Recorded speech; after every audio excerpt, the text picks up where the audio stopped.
lo que leemos allí no es un ateo, leemos a una persona que en esta visión de la vida entiende que desde la perspectiva racional nosotros hemos matado a Dios. Bueno, bienvenidos al podcast. Estamos aquí con el profesor Néstor Avilán. Vamos a hablar de Nietzsche, del origen de la tragedia. ¿Cómo está, profesor? Bien, gracias, Andrés. De verdad que para nosotros, todos los que hacemos vida en Cenfis, es un gran honor, primero, tenerte como participante del diplomado y después, bueno, compartir algunas reflexiones que son bien significativas para el desarrollo de la filosofía y el desarrollo de la vida. Gracias, de verdad.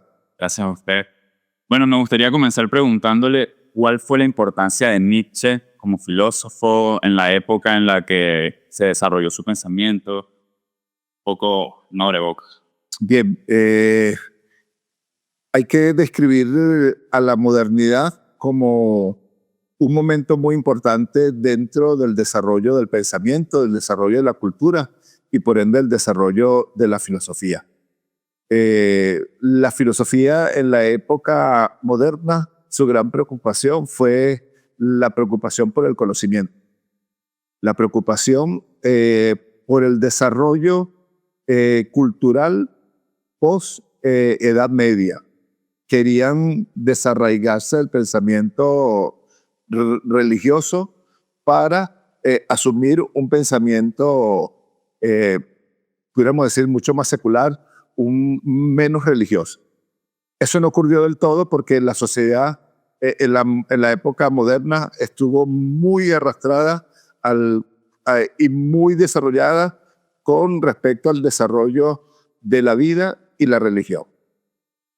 Nietzsche se encuentra, podríamos decirlo, al final de la modernidad. Y de hecho se dice que Nietzsche, en cierto modo, va a cerrar la modernidad y va a abrir la época contemporánea. Anteriormente se hablaba de posmodernidad, pero después ya entendimos que la posmodernidad fue un momento, fue una circunstancia. La importancia de Nietzsche es que Nietzsche comienza a repensar y a darle una nueva perspectiva a lo que será la visión del pensamiento crítico, que para nosotros en la actualidad tiene muchos seguidores y tiene muchos fundamentos, y gracias a él, autores como Heidegger y la psicología como Jung dieron o conocieron desde la perspectiva de Nietzsche muchos avances en lo que fue el desarrollo de un pensamiento distinto. Nietzsche, como es bien sabido, es filósofo que nace el 15 de octubre de 1844. Un día como ayer estuviera cumpliendo 181 años de que nació. Vivió en una Alemania que se estaba conformando, una Alemania que se estaba construyendo. Dicen los historiadores que estaba en el Segundo Reich. Es un poco ese proceso de salirse del o quererse despojar política, social y culturalmente de lo que fue el Sacro Imperio Romano, de ese lustre que vino desde hace muchos siglos atrás. Y bueno, él nace en una Alemania que quiere definirse, una Alemania que todavía no ha surgido y que intenta conformarse desde el Imperio de Prusia. Esta localidad de la que hoy es Alemania empezó el proceso de querer separarse, como les dije, de la cultura del Sacro Imperio para entonces ir constituyéndose en una nación independiente. Es una Europa que está muy convulsionada por todo el tema de que Europa se está reorganizando y Nietzsche nace en ese contexto. De hecho, posteriormente nos vamos a dar cuenta que la Alemania se consolida como una gran potencia y después van a venir los sucesos que posteriormente van a ser lo que nosotros llamamos el cierre de la modernidad, que tiene que ver con la Primera y la Segunda Guerra Mundial. Entonces Nietzsche nace en ese contexto. Nietzsche es muy significativo porque él es un filósofo que intenta salirse de la caja, que intenta, no solamente intenta, es el filósofo más disruptivo de la modernidad. Claro, porque, por ejemplo, en el primer libro del origen de la tragedia, él hace una crítica a lo apolíneo, y ahí parte, digamos, su filosofía. Eh, hablando respecto a lo apolíneo, la crítica va directa a Sócrates como que el que inaugura esta línea de pensamiento racional. ¿Qué podemos hablar al respecto? Bueno, mira, dentro de la historia de la biografía de Nietzsche hay que entender varios elementos que son los que llevan a empezar a madurar esta primera visión. Hay que saber que Nietzsche nace en un ambiente profundamente religioso. Cuando se revisa su árbol genealógico, desde sus tatarabuelos, su abuelo y su papá eran pastores protestantes, es decir, Nietzsche nace dentro de la cultura religiosa, en este caso protestante. La familia de él era luterana y era una vivencia muy radical de la fe, al punto de que ya estando en su etapa primera de vida, Nietzsche se asquea de la religión y por allí entonces comienza a ver los cimientos de una crítica profunda que él le va a hacer a la religión y le va a hacer también una crítica a otros elementos que están surgiendo. Hay que saber que antes de Nietzsche había ya el apogeo del positivismo, había el apogeo de la ciencia, porque era el desemboque. Como te decía anteriormente, Nietzsche viene a recoger todos los elementos que vienen trabajándose o que vienen cocinándose con la modernidad, y la modernidad trajo en el orden social, en el orden político, una nueva reestructuración, una industrialización, y con ello intentó traer una nueva forma de pensar. Nietzsche, con estos elementos, asqueado de la religión protestante, su padre muere, queda con su madre, y su madre es una mujer muy piadosa y muy devota, hacen que Nietzsche comience a tener un pensamiento distinto, un pensamiento reaccionario. Nietzsche, hay que decirlo porque todos sus biógrafos lo dicen, fue una persona muy inteligente, una persona con una capacidad académica muy alta, y él decide estudiar filología. Y en el estudio de la filología, lo primero que hace es estudiar el pensamiento griego. No hace filosofía, sino que hace filología. Y al hacer filología, entonces se encuentra que ya él dice que desde la época griega nosotros venimos teniendo un problema estructural con respecto al pensamiento, porque pensamos más en la razón y menos en la vida. Es entonces cuando Nietzsche, después que termina sus estudios, consigue dar clases en la Universidad de Basilea. Él conoce o ya tenía amistad con Wagner, este famoso músico, con este famoso músico de la época, y él comienza a entender que en Wagner había una necesidad de un nacionalismo, que había una necesidad de reaccionar frente a algunas estructuras, y después él se consigue con Schopenhauer. Y con Schopenhauer, entonces, él también se da cuenta que Schopenhauer le hace una crítica profunda a Hegel, sobre todo con el tema del determinismo, porque planteaban que las cosas no están determinadas. Y al no estar determinadas, lo que nos quiere decir es que el planteamiento de la filosofía ha sido erróneo, porque no es porque ha estado malo, sino porque le ha faltado una parte. Y esa parte Nietzsche reconoce desde la filología, que viene justamente desde el pensamiento de Sócrates, porque ya Sócrates, teniendo la oportunidad de hacer un reconocimiento de la vida y de la razón, él decide asumir que el camino correcto está solamente a través de la racionalidad, y por allí la filosofía se vino y dejó a un lado algunos elementos que están ligados a dimensiones no estructuradas del ser. Y esto es por ahí es donde viene este primer planteamiento de lo que es el origen de la tragedia. Claro, se podría decir que Nietzsche retoma esta línea de pensamiento anterior a Sócrates, que tenía más que ver con el mito, por ejemplo, los mitos homéricos, la Odisea, la Ilíada, que tienen un saber que no es precisamente racional, pero hay una forma de conocimiento, hay una forma de sabiduría. Sí, de hecho, cuando uno ve historia de la filosofía, uno se da cuenta de que hubo un pensamiento presocrático, o antes del presocrático, que fue el que tú estás mencionando, que es el pensamiento de toda la cultura mítica, que vino a traer circunstancias que hoy por hoy son nuevamente retomadas, porque esta visión griega de la deidad habla sobre condiciones del ser humano que la filosofía como que relegó, y que para la historia del pensamiento después se han visto que han sido cosas que han tenido un gran valor.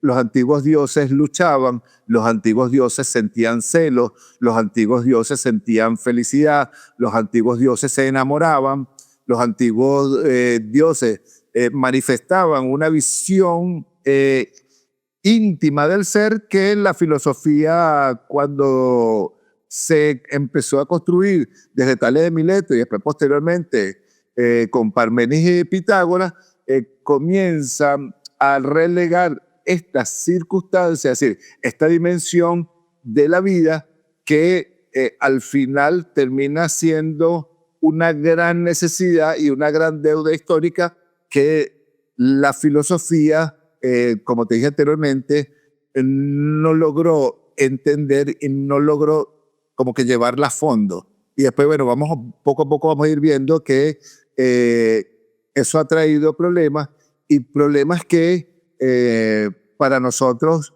ahorita son una gran preocupación, porque al final quisimos construir todo desde la razón, colocar a la razón como fortaleza, y Nietzsche ya plantea que allí hay un grave error, porque la razón tiene unos límites, y al tener unos límites tiene necesariamente unos alcances.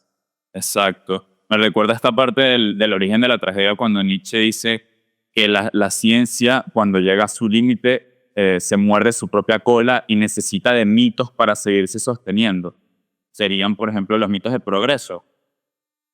Sí, al final, como te decía, porque hay que traerlo todo a la actualidad, pero regresando a la modernidad. Uno de los grandes problemas que vimos en la modernidad fue que en la modernidad el hombre salió. Es decir, el hombre pareciera que nunca existió, porque existieron más las estructuras. Y de hecho, en el origen de la tragedia, Nietzsche ya dice que uno de los grandes problemas que tuvo la humanidad es que se aferró a la metafísica. Y la metafísica se convirtió en una especie de Dios, que era quien emanaba el sentido y la estructura lógica de la razón, y con ella la forma de pensar.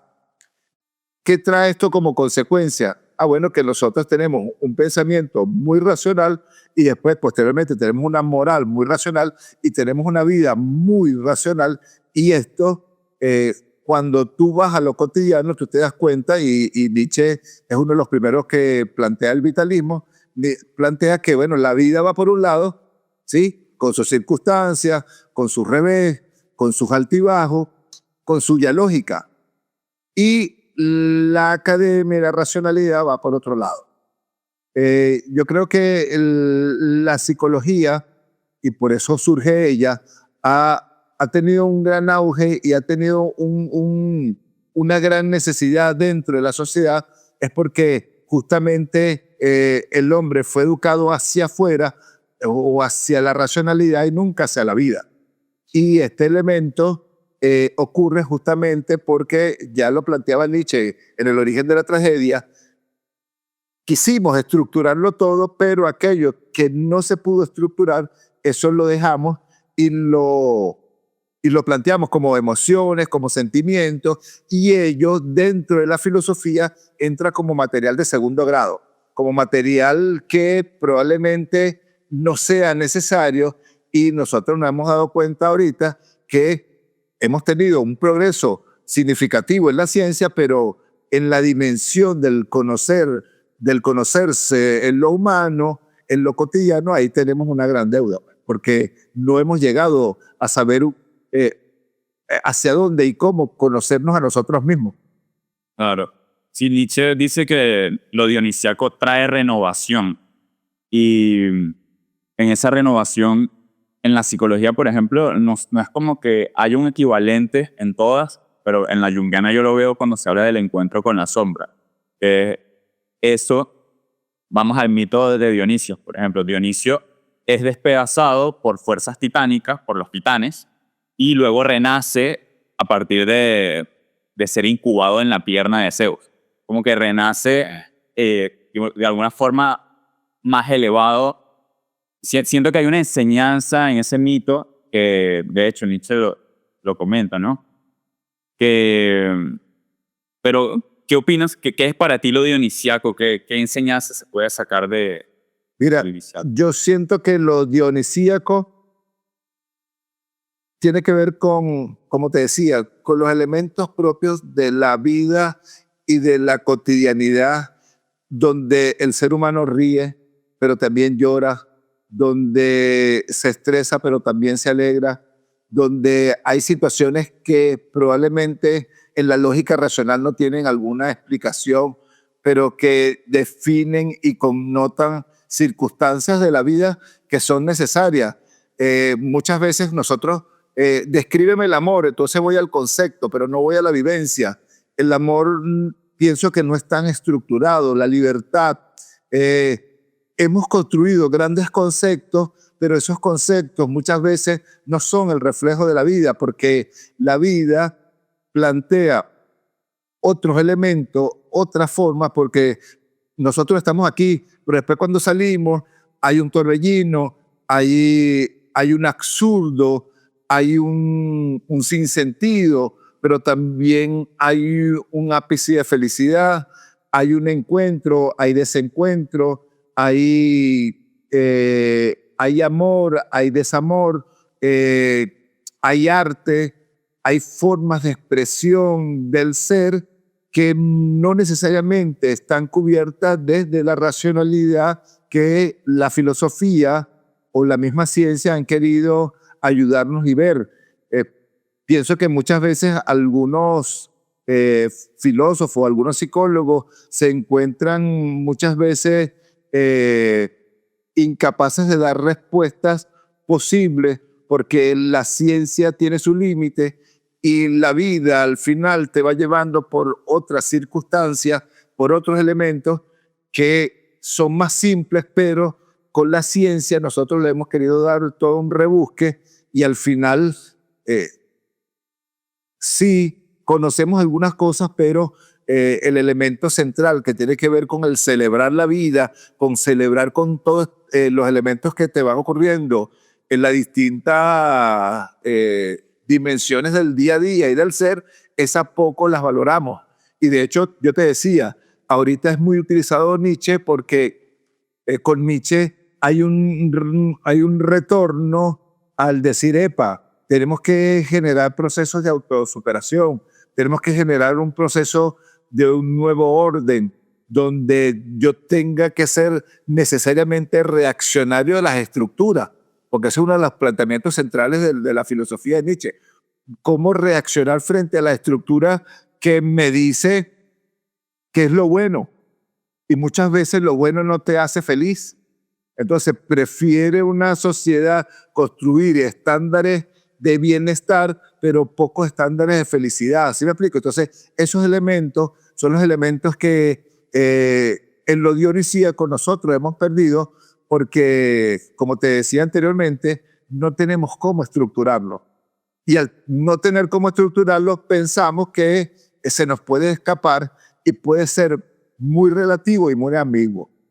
Sí, ahora que lo dices, me viene a la mente que lo dionisíaco es una amplitud a la totalidad de la vida, a la totalidad de la experiencia vital.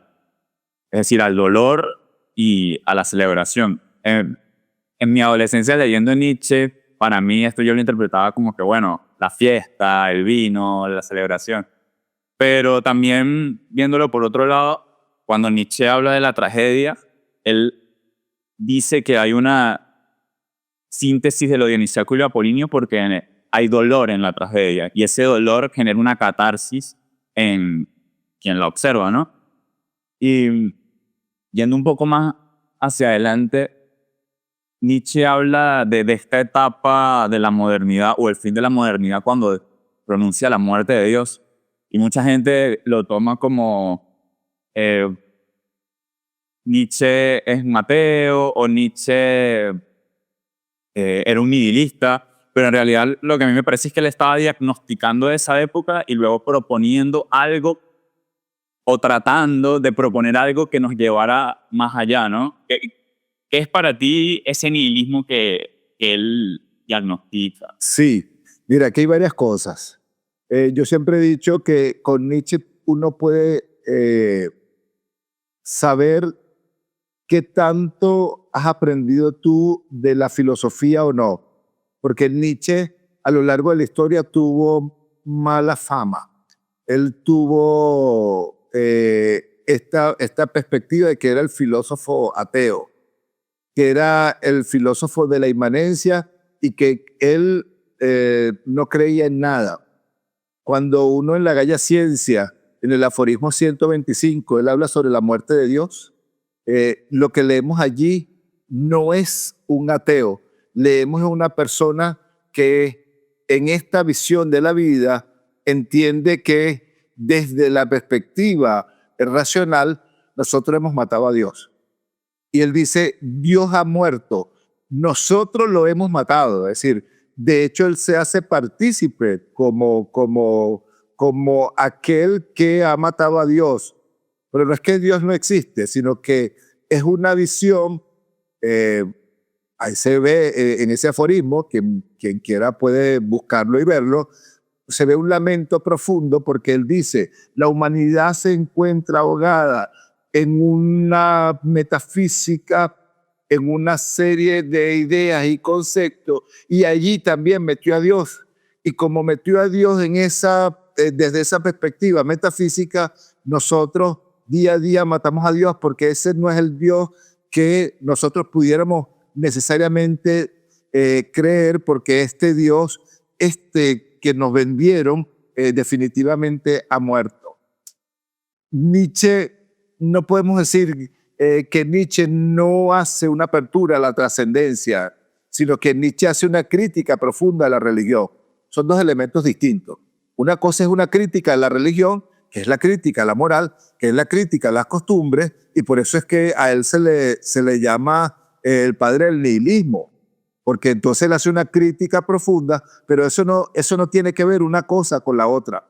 Claro, si tú estás dentro de una estructura sumergido y la quieres defender a capa y espada, bueno, tú te vas a conseguir reaccionando y siendo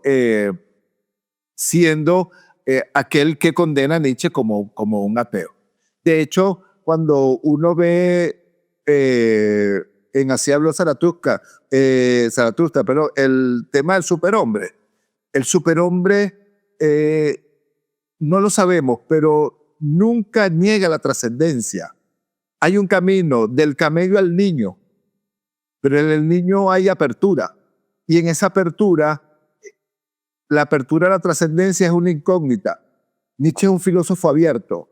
Nietzsche, de hecho, él históricamente dio giros. De hecho, él cuando ve que su filosofía y su forma de ver la vida y de hacer filosofía choca con Schopenhauer, se separa de Schopenhauer. Y cuando él ve que Wagner quiere llevarlo hacia una perspectiva, él también reacciona a Wagner. Y no solamente eso, él cuando se relee dice, ¿qué escribí aquí? Y él comienza a hacer un proceso reflexivo, porque el gran problema ha sido, y por eso te decía anteriormente, que con Nietzsche han querido agarrarlo y Nietzsche, esa no fue su perspectiva. Nietzsche no quiso convencer a nadie. Nietzsche vino a decirnos que la modernidad nos había dejado una metafísica y esa metafísica era contraria a lo que debería ser el desarrollo del ser. Y por eso entonces él hace una crítica profunda a las estructuras, sobre todo las estructuras de conocimiento, y después hará una crítica a la ética y una crítica a la moral. Sí, interesante que lo dices, porque mucha gente confunde lo religioso con lo trascendente y lo elimina por asociación. Entonces, es cierto que Nietzsche critica a la religión, sobre todo a la protestante, que era la que estaba en Alemania en aquella época. Y cuando postula el superhombre como una digamos, sus soluciones, es más una propuesta que habla de que el niño es aquel que juega con la vida y crea. Eso es una de las cosas que me gusta mucho de Nietzsche, como que te invita a la creación, a crearte a ti mismo. O sea, ser nietzscheano de alguna forma es crearte a ti mismo. Tomar, él incluso dice, no quiero seguidores, quiero ceros. Como que sería una antinomia ser un dogmático de Nietzsche, por ejemplo, ¿sabes? Claro. Total. Y de hecho, esto que tú planteas, que lo reitero, que tiene que ver con la última etapa de la transformación del superhombre, vean que Nietzsche llega al niño. Es decir, en el niño hay ingenuidad, pero en el niño hay creatividad. En el niño hay esa posibilidad del desarrollo. No habla del adulto, porque el adulto entonces comienza a lastrar toda una serie de problemas y en el niño hay la posibilidad de que haya una genealogía de los valores, punto central de la moral de Nietzsche, que dice, epa, hay unos valores, lo importante es que tú a través del desarrollo de la voluntad comiences a hacer ese proceso de jerarquizar los valores y entonces que esta jerarquización de los valores te lleve a la creación de una vida auténtica y una vida con propósito. Nietzsche también es existencialista porque Nietzsche se preocupa por el problema de la existencia del ser justamente al reconsiderar el tema de la genealogía de los valores. Es decir, que es para mí más importante, el valor impuesto socialmente o el que yo creo que para mí tiene algún sentido, porque las sociedades, ellas te van a llevar a una estructura donde te van a decir, de hecho nosotros lo hemos vivido y lo hemos desarrollado, la vida plena es una vida exitosa. Entonces ya la sociedad nos jerarquizó un valor, que es el éxito. Ajá, pero ¿y el éxito está acompañado de qué? ¿Y hacia dónde va el éxito? ¿Quién me dice a mí que es necesario para yo tener una vida evolutiva el éxito como punto de referencia? No puede haber otro valor que esté por encima de él. Es allí donde se plantea la necesidad de salir de la moral para que tú comiences entonces a repensar todo lo que tiene que ver los valores y los propósitos. Esto está siendo ahorita muy usado y muy aprovechado de lo que es la filosofía de Nietzsche, porque Nietzsche al final es un intimista. Es decir, Nietzsche, hay algunos que dicen, no, es que Nietzsche plantea un individualismo. No creo que él sea un individualista, sino que él lo que intenta es que la persona reconozca. Y cuando la persona reconoce, entonces hay un cambio. No es el problema social, es el problema del individuo. Claro. Y respecto a la genealogía de la moral, Nietzsche habla sobre la culpa, sobre cómo eso se puede usar para crear un sistema de valores. Y también otro tema interesante es el del resentimiento, que me parece que es una de las ideas más relevantes de él, que es que muchas veces el resentimiento se usa, hay una dialéctica del resentimiento que se puede usar, digamos, para manipular o para crear una dinámica de ellos contra nosotros. ¿Qué opinas tú de...?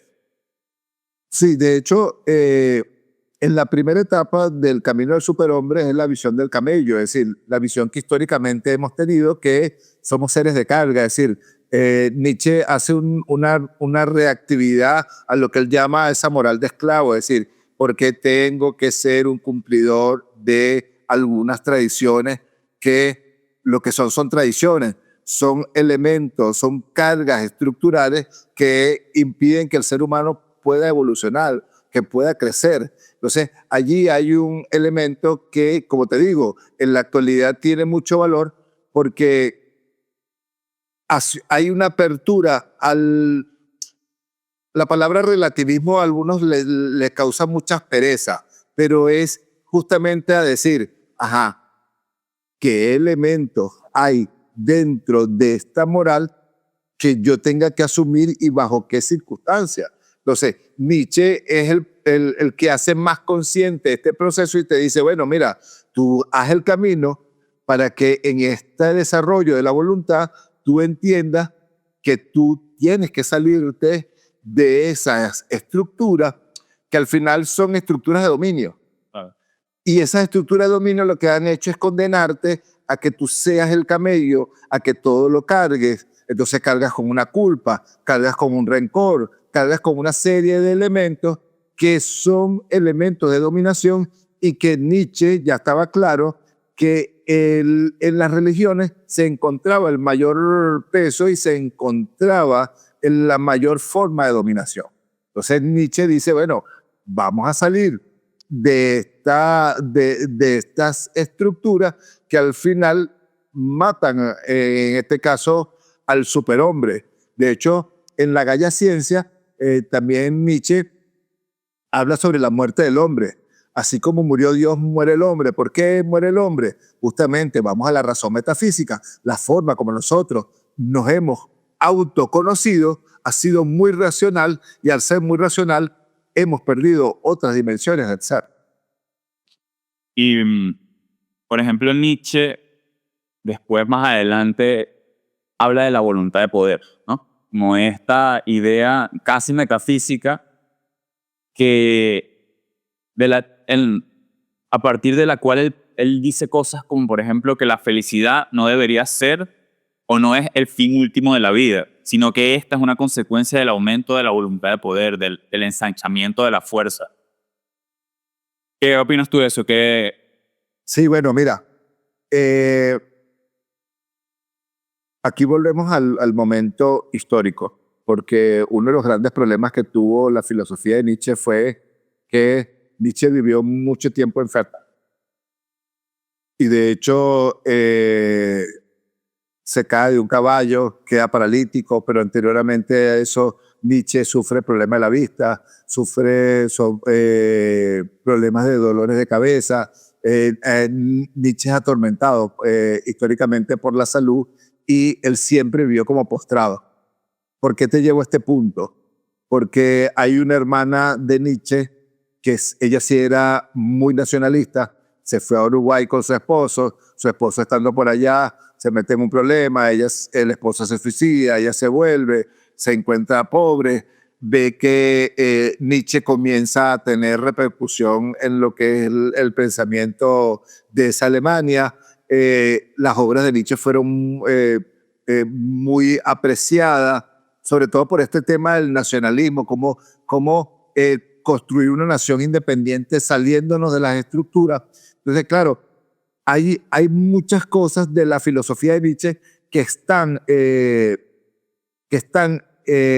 intoxicadas por la mano perversa de Elizabeth, que era la hermana. ¿A dónde quiero llevar esto? Con respecto al tema de la voluntad, en la filosofía de Nietzsche hay confusión, porque probablemente, y voy a esto porque tú hablas de Nietzsche y una metafísica. ¿Sí? Nietzsche quiso romper con la metafísica que venía como tradición, pero también quiso romper con la dialéctica, es decir, con este esquema de decir, aquí está el planteamiento, vamos a iniciar otro planteamiento para después sacar una síntesis, ¿no? La voluntad de poder de Nietzsche no se puede desligar desde el camino del superhombre, es decir, es ese proceso intrínseco en el cual el ser va construyendo unos propósitos y con los propósitos una genealogía. ¿Sí? Te traigo todo este recorrido para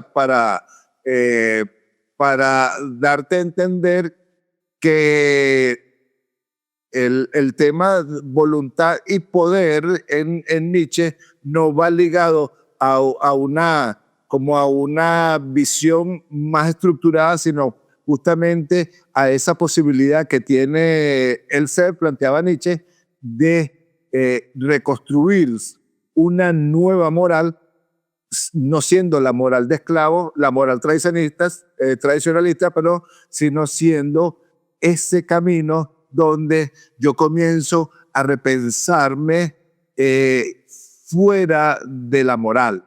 ¿Es posible un hombre vivir fuera de la moral?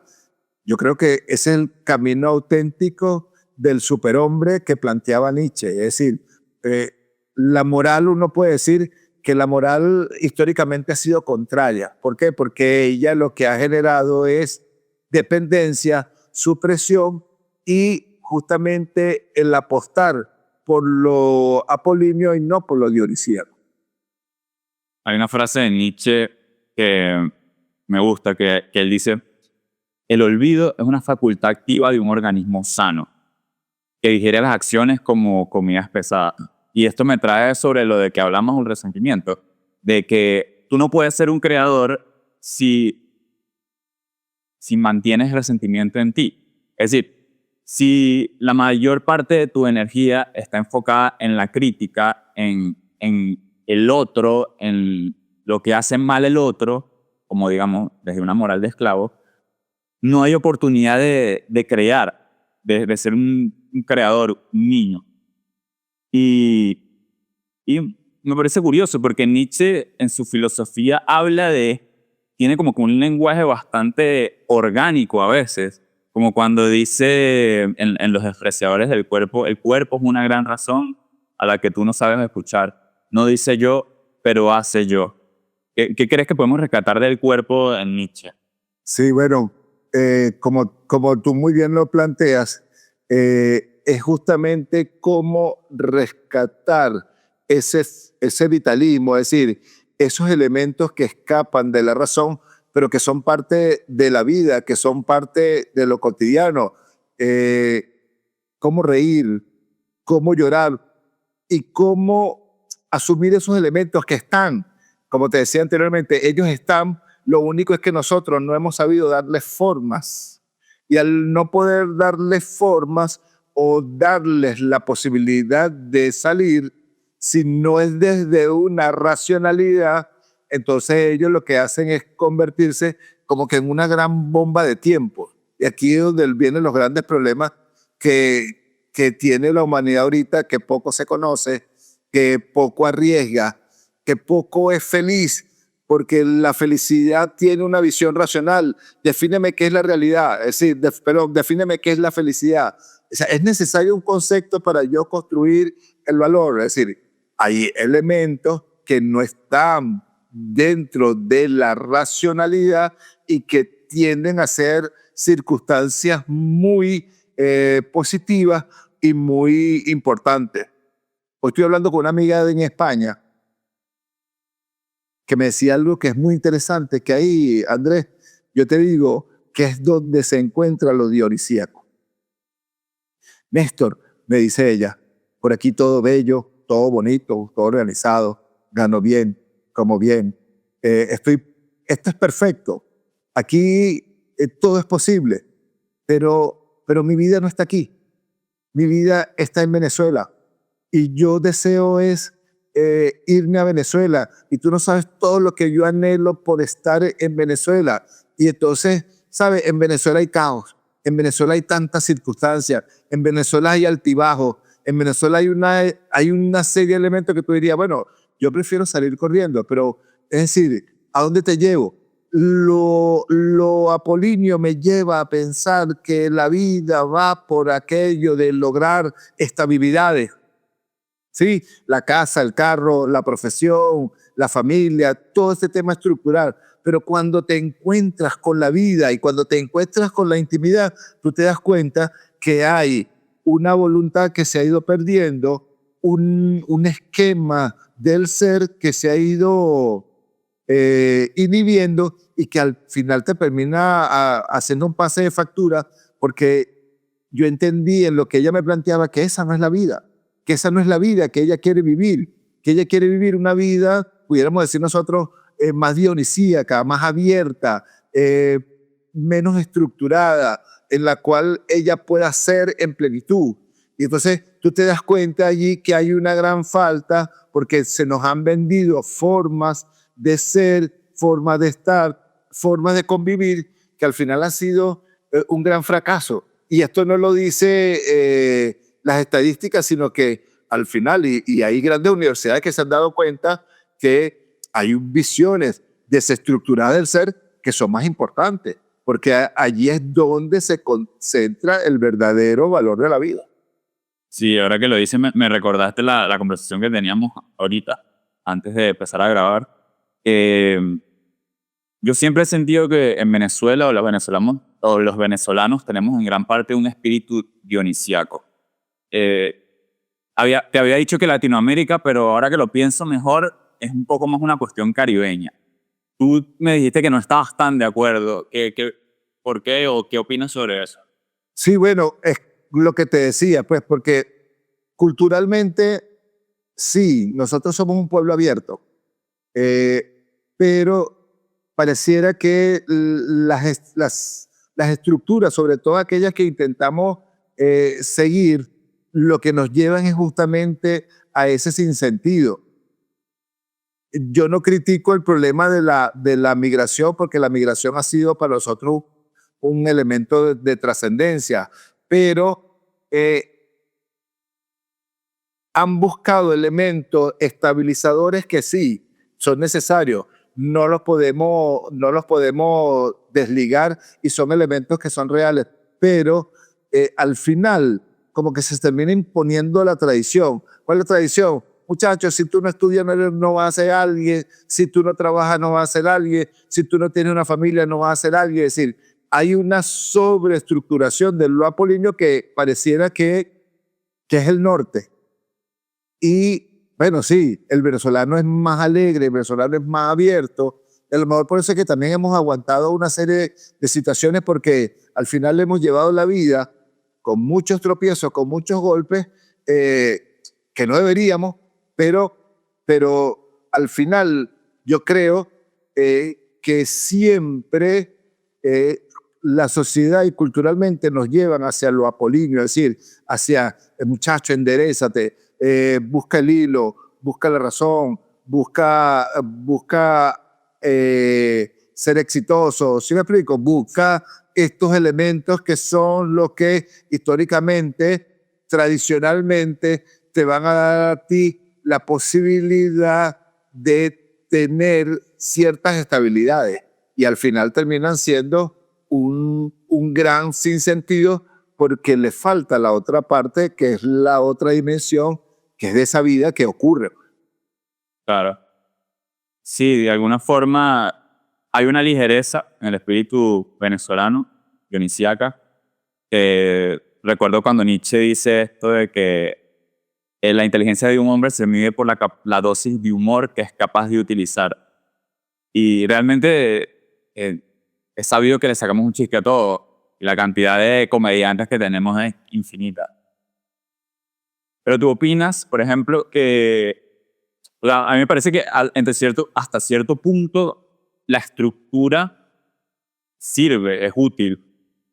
Pero quizás lo dionisíaco es lo que renueva esa estructura cuando ya se agota. El problema es que no hay apertura entre uno y lo otro, porque históricamente Y ese es el gran problema que ya plantea Nietzsche desde el pensamiento griego. Parece que no se encuentra, parece que no hay formas de entendimiento entre uno y la otra, y ahí es donde hay este proceso como el agua y el aceite, ¿sabe? Que no se encuentran, que no hay forma. Y ahí es donde viene el real error, porque hay algunas personas que han sido mal educadas en este elemento de que fuimos educados para una cosa, para una forma, y nos fuimos educados para realmente todo el tema de las emociones, todo el tema de la felicidad, y por allí nosotros nos damos cuenta que hay un analfabetismo, que es donde los psicólogos después intentan rescatar y darle a la persona la posibilidad de que tú construyas otro elemento, porque ahí, ¿cómo le dices tú a una persona casado, 3 hijos, 2 hijos pequeños, salte de ese trabajo y, ¿sabes? Dedícate al arte, dedícate a la música, dedícate a aquello que verdaderamente te va a hacer feliz, ¿no? Ya hay una superestructura donde, claro, ya tengo una responsabilidad, los niños tienen que comer, los niños tienen que decir, me explico. Entonces nos cargamos de una serie de tradiciones y de una genealogía, de unos valores que al final terminan condenando a la persona. Entonces la persona lo que hace es obedecer unas estructuras que están muy sigilosamente bien instaladas y que terminan haciendo al ser una persona profundamente infeliz. Sí, Y lo dejan, perdona, insisto, en la primera etapa del superhombre, porque es la etapa del camello, donde, ¿sabes? Donde aguanto, donde voy lento, donde voy un sinsentido, porque bueno, es llevado ¿por qué? Por el día a día, por las circunstancias, por el que voy a hacer con estos elementos, con el que dirán de la sociedad, que al final termina el hombre inhibiéndose. sí, tienes razón. En gran parte hay una forma de vivir muy exteriorizada. Entonces no hay como una construcción del mundo interior, de una emocionalidad y una perspectiva más, como dice Nietzsche, que la vida es justificable solo como una experiencia estética. Es decir, como una obra de arte. Quizás nos falta un poco más de esa visión, ¿no? En parte somos un poco nihilistas todavía y Sí, estamos presos en una racionalidad que al final ha querido darle una explicación a todo, y esas explicaciones al final terminan siendo profundamente deficientes porque no hablan sobre los elementos del ser. Y aquí es donde nosotros tenemos que entender que la filosofía tiene que jugar un gran papel y tiene que renovarse, porque ella debe cubrir toda la dimensión del ser, porque si no, no es filosofía. ¿Qué es la filosofía? Amor a la sabiduría, es decir, al amor a la vida. Y es esa vida que es completa, no es una vida que solamente es intelecto, no es una vida que es solamente racionalidad, no es una vida que solamente es ciencia, no es una vida que es solamente conocimiento, es una vida que es toda, que es plena, que es con su altibajo, que son con las emociones, que son con los sentimientos. Y en los sentimientos y en las emociones hay una dialógica o un elemento ilógico, y lo ilógico parece que es el camino hacia lo humano, es decir, hacia lo desestructurado. Yo te decía, ajá, ¿y cómo atajamos esto? Bueno, aquí es donde viene el otro elemento, que es el elemento de la creatividad y la apertura. Porque cuando hay la posibilidad de tú generar una genealogía, tu genealogía es capaz de abrirse y de aperturar a un elemento de convivencia. Yo creo que ahí es donde nos falta a nosotros cómo generar elementos de convivencia, donde sea convivencia de ideas, convivencia de la vida, que no necesariamente tiene que llegar a los acuerdos, porque los acuerdos son muy racionales. Los acuerdos hablan de teorías. Y por eso es que nosotros tenemos el gran conflicto interno sobre cómo desarrollar un pensamiento amplio es porque yo me caso con una teoría y al casarme con una teoría yo la defiendo como que si ella fuese una verdad absoluta y bueno, ya Nietzsche plantea que no existe verdad absoluta sino que existe en perspectiva. Ahora, qué interesante sería que nosotros cambiáramos esta visión del acuerdo a la convivencia. Son dos elementos que me parecen distintos y necesarios. Tu idea puede convivir con la mía y no necesariamente debe existir acuerdo. ¿Sí? Eso se ve. O sea, esos son elementos que nosotros todavía no hemos llegado y que nos falta superar para llegar a la visión del niño. Los niños juegan y entre los niños no hay juicios. Entre los niños no hay esto de que tú eres primero, tú eres segundo. Lo primero y lo segundo casi siempre es externo, porque viene impuesto. Tú tienes que ser el mejor. Y entonces pasamos nuevamente, ese niño pasa al camello. Entonces tú tienes que ser el mejor, tú tienes que ser el más inteligente, tú eres el cerebro de la familia, tú eres el que va a mantener la familia. Recuérdate que tú vas a ser un médico reconocido, porque yo soy médico, tu mamá es médico. Entonces comienzas tú a generar esa sumisión y volvemos nuevamente a la imagen del camello, es decir, aquel que está obligado a cargar con una serie de valores y de tradiciones que al final terminan matando al ser. Entiendo. Bueno, por último, ¿algo más que quiera decir, profesor?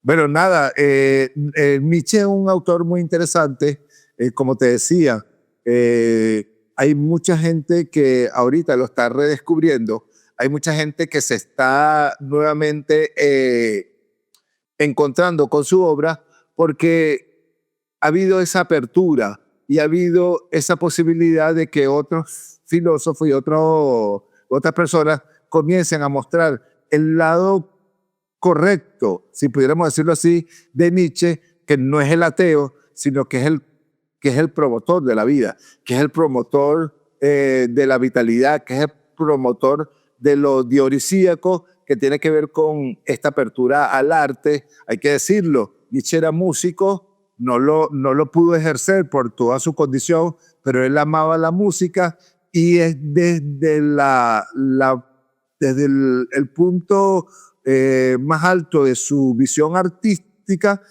que es cuando él desarrolla posteriormente el origen de la tragedia. Bueno, muchas gracias por estar. Gracias a ti, Andrés, por esta oportunidad y bueno, seguimos hablando y seguimos profundizando sobre Nietzsche en cualquier momento.